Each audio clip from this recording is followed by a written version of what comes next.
Well, Emily Taylor is an international security expert at the think tank Chatham House and joins me now live from Heathrow. Emily, do you think that the system can be safeguarded in the future as technology evolves from potential Chinese harm? Well, you can see from the government's announcement and the documents that it's published alongside the more technical documents that this has been a very carefully taken decision backed up by the National Cybersecurity Centre's experts.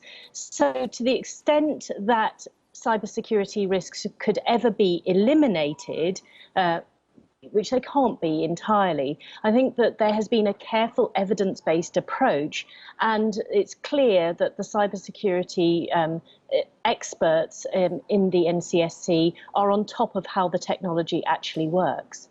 But the technology is changing all the time, and in 5, 10, 20 years, we might be in a very different world. Isn't it an incredibly huge risk for the British government to take? Well, it depends on how you look at it, because these are global supply chains. All technology pretty much has global supply chains, and if you dig deep enough, you're going to find China in those supply chains one way or another.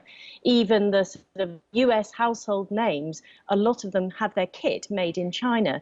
So unless you're going to eliminate China completely from all technology supply chains, you have to learn to accept that there are risks and try to adopt an evidence-based, calm, cool and collected approach. But isn't this really selling our security just for the sake of getting a bit of economic advancement in the pace of a post-Brexit deal that the government's trying to push through?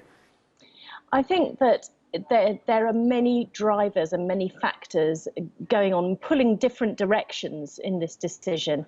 There are economic imperatives, especially as we're just leaving the EU, for us not to get ourselves behind on this new technology and to be able to adopt it as quickly as possible. That's going to be good for business and good for innovation.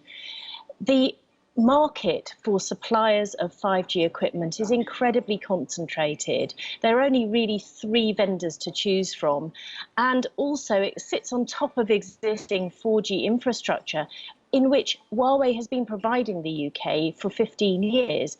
So unless you want to stop everything, rip out all of that Huawei equipment, who pays for that and how long does that take? You've got to take an attitude of minimising the security risks to the extent you can and working with the realities on the ground. And that's clear from the statement that this is not a freely taken decision. Like most complex decisions in life, there are so many different competing factors at play. OK, Emily Taylor from Chatham House, thanks very much indeed.